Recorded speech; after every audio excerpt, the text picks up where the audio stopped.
بسم اللہ الرحمن الرحیم، السلام علیکم۔ میں ہوں سیبی کاظمی، آپ دیکھ رہے ہیں فیس بک اور یوٹیوب۔ آپ کے سامنے اہم خبریں پہلے رکھتا ہوں، پھر تفصیل اور اس کا تجزیہ۔ ایک تو خان کو جو ڈیل پیش کی گئی شہباز شریف کی طرف سے بھی اور اسٹیبلشمنٹ کی طرف سے، وہ مسترد ہوگی۔ خان نے معاملے سے انکار کیا۔ علی امین گنڈا پور نے 9 مئی کی جوڈیشل تحقیقات کا آغاز کیا۔ خفیہ ہاتھ بے نقاب ہونے جا رہے ہیں۔ تحریک انصاف کی لیڈرشپ پر احتجاج کا جو شدید پریشر ہے، بڑے رہنما آج عوام میں پہنچے تو کیا ہوا؟ کیا لوگ واقعی سارے تحریک انصاف کے تھے؟ اس احتجاج کے جو ماسٹرز ہیں انہیں کیا بلانا پڑے گا؟ فواد چودھری کے بیان پر خان کا رد عمل بھی آیا۔ عدت جو نکاح کا کیس تفصیلی فیصلہ کیا بنیاد بنی؟ اور روس کے دورے میں ایک اور جو رجیم چینج آپریشن میں امریکہ کے نشانے پر ملک آیا، رجیم چینج آپریشن وہاں ناکام ہوا۔ آج میں آپ کو تھوڑا سا تفصیل سے بتاؤں گا رجیم چینج آپریشن کے بعد جو پاکستان کا حال ہوا اور یہ ٹھیک کیسے ہوگا۔ اور اڈیالہ میں جو ملاقات اور جو ڈسکشن ہوئی، عمران خان نے سنتے ہی پیغامات کیوں ٹھکرائے، پیشکش کیوں مسترد کی، انکار کیوں کیا؟ اور مخصوص نشستوں کے کیس میں بہت بڑا ٹوسٹ آیا۔ ایک تو صاحبزادہ حامد رضا کے جو کاغذات سامنے آئے، چیئرمین سنی اتحاد کونسل لکھا ہوا، یہ معاملہ بھی اب بدلنے جا رہا ہے۔ قاضی صاحب فیصلہ ایکسٹینشن کریں گے یا انصاف؟ اور جہاں جہاں رجیم چینج آپریشن ہوا وہاں سے کیا سبق سیکھا جا سکتا ہے، وہ بھی بات کریں گے۔ اور یہاں پہ دیکھیں، سب سے پہلے میں تھوڑی سی تمہید ضرور باندھوں گا۔ تبدیلی ہمیشہ ووٹ کے ذریعے، بیلٹ باکس کے ذریعے آئی۔ لوگ ووٹ ڈالتے ہیں، جمہوری حق استعمال کرتے ہیں، انہیں اعتماد ہوتا ہے کہ ووٹ جسے ڈال رہے ہیں وہ اکثریت میں آئے گا، فیصلوں کی تائید ہوگا، مشکل فیصلے ہوں گے، معیشت کو استحکام ملے گا، سیاسی استحکام آئے گا، معاشی استحکام کی طرف سفر جائے گا۔ اب یہ سارا معاملہ 8 فروری کو بھی ہوا لوگوں سے، لیکن ان کا حق جب چھین لیا جائے تو پھر معاملات ترکی، بولیویا، کینیا، سری لنکا اس طرف جاتے ہیں۔ یہی ہوا ترکی کی۔ میں تھوڑی سی مثال دوں آپ کو۔ طیب رجب اردگان بڑا مقبول رہنما تھا، اس کی مقبولیت قابو نہیں آ رہی، جیسے خان کی ہے۔ وہاں بھی فوجی حکومتیں تھیں، ملٹری کورٹ تھی، اس نے ایک نظم پڑھی، غداری کا مقدمہ، 10 مہینے قید، نااہلیت، اور پھر وہی ہوا 4 مہینے بعد وہ جیل سے نکلا، نئی پارٹی بنی، نااہلی ختم ہوئی اور دنیا میں ایک نئی تاریخ بنا گیا۔ 5 مرتبہ الیکشن بھی جیت گیا۔ اور ابھی آپ دیکھیں پاکستان میں تو سیلاب آئے تھے نا، جس کا بڑا شور مچا۔ ترکی میں صدی کا 100 سال کا سب سے بڑا زلزلہ آیا، اس کے باوجود الیکشن بھی ہوئے۔ ایسا مضبوط نظام انہوں نے بنایا۔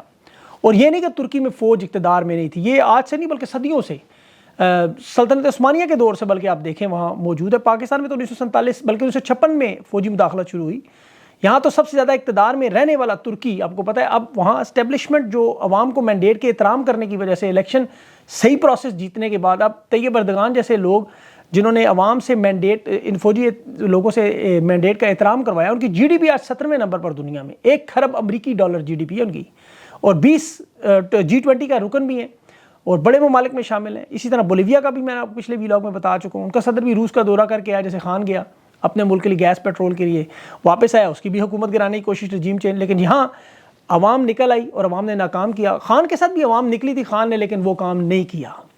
بہرحال بولیویا اب ترقی کرے گا، انہیں سبق سیکھنا چاہیے۔ اور دیکھیں یہاں نے چین کو بھی سوچنا چاہیے۔ چین بھی نے سمجھا کر گیا، بڑے آرام سے، پیار سے، بڑا، حالانکہ کسی اندرونی معاملات میں دخل نہیں دیتا۔ چین کے وزیر نے بھی نے کہا کہ سیاسی استحکام لانا ہے تو آپ کو اس تاریخ سے سیکھنا ہے۔ جس طرح امریکہ جنگیں شروع کرتا رہا، چین نے جنگ کبھی نہیں کی۔ بڑی سے بڑی طاقت دیکھیں جو آپ دیکھ لیں دنیا میں، میدان فتح کرتے رہے، لاشوں کا ڈھیر لگاتے رہے، لیکن چین وہ واحد ملک تھا جو پیار محبت سے سمجھاتا رہا، اور وہی چیز انہیں یہاں سمجھانے بار بار آیا۔ انہوں نے خاص طور پر اپنا وزیر، پہلے انہوں نے وزیر خارجہ بھیجا تھا کہ یہاں سیاسی استحکام لاؤ، لیکن یہاں ایک آپریشن کے بعد دوسرا، دوسرے کے بعد تیسرا، تیسرے کے بعد چوتھا، اور اب یہ حالت یہ ہے کیونکہ یہ عادی ہوئے ہیں جنگ لگے تو ڈالر آئیں، چاہے وہ سوویت یونین کی ہو، چاہے دہشت گردی کے نام پہ ہو، اس کے بعد یہ سلسلہ اس طرح چلاتا ہے، نام آپ جو مرضی اس کا رکھ لیں، لیکن جب جنگ نہ ملے تو کیا کرتے ہیں؟ اپنے ہی لوگوں کے خلاف، اپنے ہی لوگوں کو مارا ماری۔ اور اب تو دیکھیں صدائیں جو آ رہی ہیں آپریشن کی، اب یہ اگر تھوڑا سا اگر آپ اس کا ڈیٹیل دیکھیں تو 2008 سے معاملہ شروع ہوا تھا، جب انہوں نے صوفی محمد کے داماد کو، بلکہ صوفی محمد سوسر کو، جو اسے جو ان کی پراکسی تھا، جو بعد میں داماد بھی بن گیا، انہوں نے وہاں بھی افغانستان خیبر پختونخوا میں بھی یہی کوشش کی، سیاہ کو جو قرآن پاک کا جلانے کا واقعہ ایک فضا بنانے کا معاملہ تھا۔ ایک تو قدرتی وسائل وہاں سے نکال کے لے کے جائے، دوسرا چیک پوسٹیں دوبارہ کھولیں، سیاحت کو روکیں، اور پختونوں کی زمین پر پھر ایک بار مسلح جتھے بنا کر پختونوں کی تلاشی کے نام پر بے حرمتی کریں اور وہ واردات کر دیں جو ماضی میں ہوتی رہی۔ ماضی میں ANP ساتھ دیتی رہی، پیپلز پارٹی کھڑی ہوتی رہی، زبر نون لیگ ساتھ ہے، جو پہلے بھی کہتی ہے جو کرنا ہے خیبر پختونخوا میں کرو، پنجاب میں نہ آنا بس۔ تحریک انصاف تو دیکھیں انکار کر رہی ہے، اور ابھی تحریک انصاف کو قابو کرنے کے لیے یہ لوگ وفاق سے ان کے پیسے منظور کرنے جا رہے ہیں، علی امین گنڈا پور کو، تاکہ پیسے دیں وفاق کے، وہ خاموش ہو جائے، لیکن ایسا ہوگا نہیں۔ اور ابھی تو تارڑ نے اسما شیرازی کے پروگرام میں بھی بتایا کہ جو آپریشن پلان میٹنگ تھی عزم استحکام، اس میں تو ذکر ہی نہیں ہوا۔ لیکن ان چیزوں سے کیا معاشی ترقی ہوگی, سیاسی استحکام؟ آپ صرف 2 سال کا سفر میرے ساتھ رہ کے دیکھیں, صرف 2 سال. رجیم چینج آپریشن 9 اپریل 2022 کو ہوا. آپ ساری تاریخیں اٹھا کے دیکھ لیں, 2 سال 2 مہینے ہو گئے پاکستان کے حوالے سے, ایک بھی اگر آپ کو اچھی خبر بیچ میں ملی ہو. اور اس کی وجہ میں آپ کو بتا دیتا ہوں. ماضی میں دیکھیں چنگیز خان علاؤالدین محمد خوارزم کے پاس تجارتی سفیر جب اس نے بھیجے, انہوں نے سفیر پھڑکا دی. چنگیز خان کے ساتھ ظلم ہوا. اب اس دور میں ایلچیوں کو نہیں مارا جاتا تھا. چنگیز خان کا پوتا آیا ہلاکو خان, یہ پھر وسطی ایشیا سے ہوتا وہ بغداد پہنچ کے پورے راستے میں اس سفر میں ایک کتا بھی نہیں اس کا مرا, اور اس نے آگے بغداد تہس نہس کر دیا, کیونکہ اس کے ساتھ ظلم ہوا. اس نے آسمان کی طرف دیکھ کے اس وقت کہا تھا مسلمانوں کے خدا دیکھ لے میرے ساتھ ظلم ہوا. اور زمینی خداؤں نے یہی کام پاکستان میں کیا ہوا, ظلم و ستم. اب 2 سال میں آپ دیکھ لیں ہر شعبہ اٹھا کے دے, کوئی شعبہ بھی. نمبر 1 رہنے والی کرکٹ ٹیم امریکہ جیسے ملک سے ذلت سے ہار رہی ہے, اور پھر اسی ملک امریکہ میں جیسے وینٹیلیٹر پہ ہم کہتے تھے ان کے الیکشن, ظلم, تشدد, انسانی حقوق پر سب سے بڑی بھاری اکثریت نے قرارداد بھی ان کے اوپر ٹھوک دی. عرب دنیا پہ تکیہ کرتے رہے, جی سعودی عرب آئے گا, عرب امارات آئیں گے, اربوں ڈالر. انہوں نے وہی کیا جو انہوں نے 1971 میں کیا, ان کے بحری بیڑوں کا انتظار کرتے رہے. چین ہمالیہ سے اونچی, شہد سے میٹھی دوستی, 90 لوگوں کا وفد لے کے گئے, $1 بھی نہیں ملا. الٹا انہوں نے آگے کہا سیاسی استحکام لاؤ. یہ SIFC بنا کے فنڈز بنا رہے تھے, اور یہاں پہ آپ پارلیمنٹ میں شاید خٹک کی قرارداد موجود ہے. SIFC میں پیسے کتنے ہیں؟ 0. ڈکیتیاں ان کی پاناما, پنڈورا, وکی لیکس, دبئی لیکس, پراپرٹیوں کا انبار, جائیدادیں, سب کچھ باہر آتا رہے 2 سال میں. طاقتور لوگ بھی بے نقاب ہو گئے, عدالتیں بھی بے نقاب ہو گئیں. عدالتوں نے آج انہی کو SHO کے برابر قرار دے دیا. مراسیوں کو پکڑ کے بندوق کی نوک پر گانے گواتے رہے. اور ویسے تو مراسیوں تک بات آئے تو صلح کر لینی چاہیے. مار مار کے انہوں نے خواتین کا حشر نشر کر دیا, ظلم و ستم, بھوکا پیاسا رکھ کے ظلم و ستم سے. لیکن وہ ایک مسکراہٹ وہ صنم کی اور علیہ حمزہ کا ایک جملہ اڑا کے رکھتا ہے سب. غصہ پھر انہیں آتا ہے تو عدت جیسے گھٹیا کیس شروع. اب مسلمان بھی ہیں, قرآن بھی جانتے ہیں. سورہ نساء پڑھیں, ججز اور عدل کے بارے میں وہ پڑھیں, سورہ معاہدہ پڑھیں, قاضی کے بارے میں اللہ نے کیا کہا, سورہ بقرہ پڑھیں, سورہ طلاق پڑھیں, طلاق یافتہ عورتوں کے بارے میں عدت پر اللہ کا سورہ طلاق میں کیا حکم ہے. ان آیتوں میں اللہ نے کیا تفصیل سے بتایا کہ تمہاری وہ عورتیں جو بچہ جننے تک ہیں, اللہ سے ڈرو, اس کے کام میں آسانی پیدا کرو. سورہ نور پڑھیں, اس میں اللہ کیا کہتا ہے کہ قرآن جو ہمارے ماشاءاللہ کے جید علماء ہیں, یہ طاقتور لوگ ہیں, یہ بھی قرآن جانتے ہیں, شاید انہیں قرآن کا کلام سمجھ آ جائے, اللہ کا کلام. ہماری بات تو سمجھ نہیں آتی.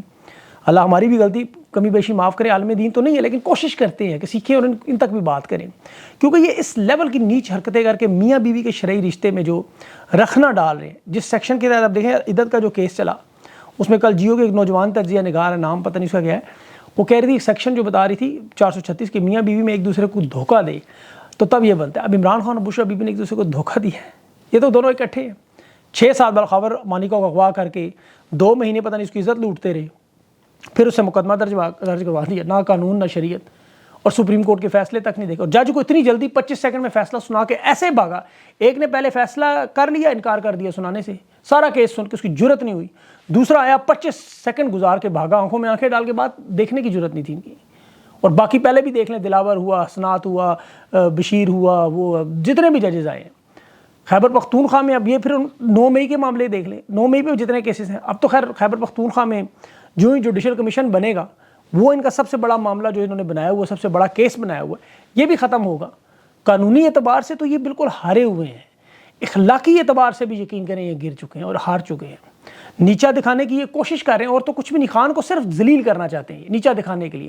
کبھی کوئی مولوی اتار دیتے ہیں میدان میں, کبھی کوئی موٹیویشنل سپیکر چھوڑ دیتے ہیں, کبھی کوئی کھلاڑی نکال دیتے ہیں, کبھی وہ ایک طرف سے وہ آپ کو پتہ ہے کوئی مراسی نکال دیتے ہیں, بھانڈ نکال دیتے ہیں. اب میں نام نہیں لیتا, ان چاروں کو آپ جانتے ہیں. ایک طرف خان کی تصویر اور نام پہ پابندی, اور دوسری طرف اور وہ سب سے مقبول ترین پاکستان کا رہنما. اور آپ کو یہ بات پتہ ہے کہ کمشنر چٹھا جو اب آپ کو مل ہی نہیں رہا بیچارہ, وہ پنڈی میں اس نے جو 4 بھرتی سینٹر تھے اور پورے علاقے میں جہاں عمران خان کو ہرایا گیا زبردستی, وہ اس وجہ سے دکھانے کے لیے کہ لوگوں کو یہ نہ پتہ چلے کہ ہمارے اپنے خاندانوں نے خان کو ووٹ دیا ہوا ہے, اپنے گھروں سے ان کے خان کو ووٹ ملا ہے. میں آپ کو دعوے سے کہہ سکتا ہوں, خود مجھے بتایا ان لوگ, خان سے محبت کرنے والے یقین جانے ادارے سمیت ہر جگہ موجود ہیں. جہاں جہاں انہیں موقع ملتا ہے وہ اپنی محبت کا ثبوت بھی دیتے ہیں. کارکن بھی اس طرح ہیں, خان کے دیوانے ہیں, آپ کو پتہ ہے, محبت کرتے ہیں. اور اب یہ دیکھیں, میں نے آج جو ویڈیو دیکھی, میں تحریک انصاف کے ورکرز سے بھی بڑی امپورٹنٹ یہ بات کرنا چاہتا ہوں, انہیں ذرا سمجھ آئے. آج PTI کے رہنما جب عدت کیس سن کر نکل آئے تو عوام کا ایک بڑا جمع غفیر تھا وہاں. لوگوں نے شور مچا دیا, خان کی رہائی کے لیے احتجاج کی کال دیں, آنکھیں کھولیں, عدالتوں سے انصاف نہیں ملے گا. یہ بات تو بالکل درست ہے, لیکن دیکھیں تحریک انصاف کے ورکر کو یہ سمجھنا بڑا ضروری ہے, یہ بڑی امپورٹنٹ چیز ہے. تحریک انصاف کی قیادت جو ہے وہ کمزور ہے, ان سے آپ نے توقعات بہت زیادہ وابستہ کی ہیں. ان لوگوں کا اتنا قد و کاٹ, ہمت اور جرت نہیں ہے. وہ کھڑے ہیں ضرور میدان میں, لیکن ان کو اپنے ہٹا دیں تو پیچھے کچھ بھی نہیں بچنا. 2 منٹ کے لیے سوچیں, بیرسٹر گور کو خان نے لگایا نا, عمر یوں کو خان نے لگایا, ان کو ہٹا دیں, آپ مائنس کر دیں. مثال کے طور پر ابھی شیر افضل مروت کو مائنس کر دیا آپ نے, بہت سارے لوگوں نے رانگ نمبر چلو ہٹ گیا وہ, ٹھیک ہے. اس سے تحریک انصاف کو فائدہ ہوا یا نقصان؟ اب آپ اس کا خود نتیجہ نکال لیں. شیر افضل مروت ہوتا تو فائدہ تھا یا نقصان ہے اس کے جانے سے؟ بس اتنی سی بات ہے. اسی طرح ان لوگوں کو ہٹائیں گے تو آپ کو فائدہ ہے یا نقصان ہے؟ ان لوگوں کو کٹہرے میں ضرور کھڑا کریں کہ خان کو کچھ ہوا تو ہم آپ کو چھوڑیں گے, لیکن یہ یاد رکھیں ان کی بھی مجبوریاں ہیں. یہ خان کو کیسز بنانے والے, تکلیفیں دینے والے, پریشان کرنے والے, دکھ دینے والے یہ لوگ نہیں ہیں, یہ یاد رکھیں. یہ تو سارے تحریک انصاف کے, جب آپ کو پتہ ہے باقی جو لوگ وہاں موجود تھے وہ سارے وہ تحریک انصاف کے بھی نہیں تھے. اب خان سے جو محبت کرتے ہیں اس میں تو دو رائے نہیں ہے کہ کارکن جذباتی ہیں, خان کی رہائی چاہتے ہیں. تحریک انصاف کی قیادت منظم احتجاج نہیں کروا سکی, اس میں ماننا پڑے گا. تبدیلی بھی تھوڑی بہت ہونی چاہیے, لیکن قانونی ونگ میں کریں تبدیلی. حامد خان صاحب کو ہٹائیں سب سے پہلے مخصوص نشستوں ان تمام معاملات میں, کیونکہ وہ فائدہ نہیں دے رہے تو نقصان تو دے رہے ہیں. کارکنان غصے میں ضرور ہیں کہ وہ خان کی تصحیق دیکھتے ہیں, وہ برداشت نہیں کرتے, وہ چارجڈ ہیں. لیکن اگر یہ لوگ بھی ڈر کر سائڈ پہ ہو گئے, جس طرح آج میں دیکھ رہا تھا عدت کیس میں خان کی ضمانت کا فیصلہ, تو 4-5 لوگ ہی نظر آ رہے تھے. ایک فیصل جاوید تھا, ایک عمر ایوب تھے, سمابیہ تھیں اور کمل شوزب تھی. باقی لوگ تو گھروں سے شاید نکلے ہی نہیں. انہیں اپنا محاسبہ کرنا چاہیے. ان کو پوچھیں آپ کدھر ہو بھائی, اگر آپ اس لڑائی میں شامل نہیں ہیں, اس تحریک میں پرامن جد و جہد میں, تو میدان چھوڑ دیں. کارکنوں کے جذبات اس حد تک بالکل ضروری ہیں, اور ان جذبات پہ دیکھیں ہم کوئی بات بھی نہیں کر سکتے, لیکن قانونی ونگ میں ضرور تبدیلی کرنی چاہیے. اور ورکر یاد رکھیں کہ آپ کو صرف پارٹی کے لوگ نہیں, عوام بھی چاہیے, اور عوام کو آپ کو ساتھ نکلنے کے لیے تیار کرنا ہے, اور وہ ہوں گے بھی, وہ بڑی جلد ہوں گے. پیٹرولیم مصنوعات میں عالمی مارکیٹ میں تیل مہنگا ہو گیا, اب تیل کی قیمتیں بڑھنے جا رہی ہیں. اکانومی پہلے ہی تنگ پھنگ ہے, IMF نے پیسے نہیں دینے. اب یہ قرارداد اگر امریکہ کے خلاف منظور کریں گے تو اس کے بعد آپ دیکھ لیں گے ہوگا کیا, بجے آگے گنجی نہائے گی کیا, نچوڑے گی کیا. اچھا, فواد چودھری کے انٹرویو پہ بھی بات کرنا بڑا ضروری ہے. انہیں میں نے اپنے پروگرام میں دعوت دی ہے, لیکن میں چاہتا ہوں آپ لوگوں کی بھی رائے آئے, کیونکہ فواد چودھری کے متعلق بہت سے اہم سوالات ہیں. لیکن میں نہیں چاہتا کہ آپ لوگوں کا ایسا تاثر آئے کہ جی میں کو فواد چودھری کو کلین چٹ دلوانے کی کوشش کر رہا ہوں, یہ انٹرویو کر رہا ہوں. تو اس پہ آپ اپنے کمنٹس دیں یا بتائیں, اس پہ اپنی رائے کا اظہار کریں.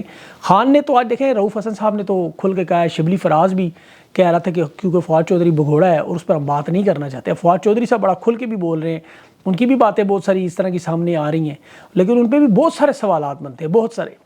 لیکن کیا ان کا آنا اتنا ضروری ہے, سب سے بڑا ہے. لیکن میرا ذاتی خیال ہے کہ تحریک انصاف کو ایک پوری اس وقت بیٹھ کے اسٹریٹجی حکمت عملی بنانی ہوگی, جس میں احتجاج کرنے والے لوگوں کو سامنے لانا ہوگا, جو لوگ یہ ان چیزوں کے ماسٹرز ہیں. اب آپ کو عدالتوں سے معاملات نظر آ رہے ہیں, عدالتوں پر جتنا بھی انہوں نے چھوڑا ہوا ہے اس وقت, یہ عدالتیں ایک دفعہ فیصلہ دے کے پیچھے ہٹنے, پھر اس کے بعد پتہ چلے گا. خان کی رہائی جو ہے لوگ بار بار پوچھتے ہیں. دیکھیں, اگست کا مہینہ سب نے بتایا ہوا ہے, خان نے ستمبر بتایا ہوا ہے, آپ اسے 15 دن پیچھے کر لیں. 15 اگست جو ہے میرے خیال میں, اس کے بعد جب یہ تحریک شروع ہوگی اصل, جو خان کال دے گا, اور عمران خان بھی دیکھیں آزادی کا دن دیکھ رہا ہے, میرے خیال میں 14 اگست عمران خان دیکھ رہے آئے. اس وقت تک اگر معاملات ٹھیک ہو جاتے ہیں, اگر ان کو سمجھ آ جاتی ہے تو ٹھیک ہے. اگر یہ لوگ نہیں سوچتے اور کہتے ہیں نہیں ہم نے ختم کرنا ہی کرنا ہے تحریک انصاف کو, اور پاکستان کو خدا نخواستہ پتھر کے دور سے نہیں نکلنے دینا, تو پھر اس کے بعد لوگ ظاہر ہے, پھر کینیا بھی ہے, بولیویا بھی ہے, بہت سارے ایسے ممالک ان کی مثالیں سامنے ہیں پرامن تحریک کو. لیکن چاہ ضرور ہے, آپ پرامن انداز سے اپنی جد و جہد جاری رکھیں, امید ہے انہیں سمجھ آ جائے گی. اور عدالتوں سے بھی آپ دیکھیں, ابھی ایکسٹینشن کا معاملہ, اب قاضی صاحب نے فیصلہ کرنا ہے کہ انہیں ایکسٹینشن دینی ہے یا انصاف دینا ہے. یہ بھی آج پتہ لگ جائے گا, 2 دن میں یہ بھی آپ کے سامنے آ جائے گا سب کچھ. تو اس کے بعد پھر تحریک انصاف کی حکمت عملی جو ہے وہ فائنل راؤنڈ میں داخل ہوگی, اور اس کے بعد پتہ چلے گا کہ کس طرح معاملات. لیکن کچھ بھی ہو, پاکستان پر اللہ تعالیٰ اپنا رحم و کرم کرے, دعا کریں, ہر وقت نماز کے بعد دعا کیا کریں, اللہ تعالیٰ پاکستان پر اپنا رحم و کرم کرے اور ہر قسم کی مصیبت پریشانی سے ہمیں دور رکھے. اپنا خیال رکھیں, مجھے اجازت دیں, اللہ حافظ.